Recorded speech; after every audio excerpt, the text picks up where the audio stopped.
You ever wonder why people murder people and then they don't get the sentence you thought that they would? It's because there are different degrees of murder, and I'm going to teach you what they all are. Ready? Let's go. First degree murder. That's your worst one, all right? Because it is malice aforethought. That means you planned it out. That person strategized that shit. That's like some Ted Bundy level shit, right?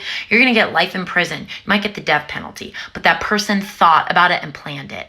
That's first degree murder. Second degree murder does not have the malice, right? But it still has intent. So like, let's say you're there, you lose at poker. You're like, you know what? I'm going to shoot the dealer. And then you do, and then they die. And then bam, that's second degree murder. You're going to get in a lot of trouble for that because you still fucking killed somebody and you intended on doing it, but you didn't like go into the casino thinking like, haha, today's the day. You know what I'm saying?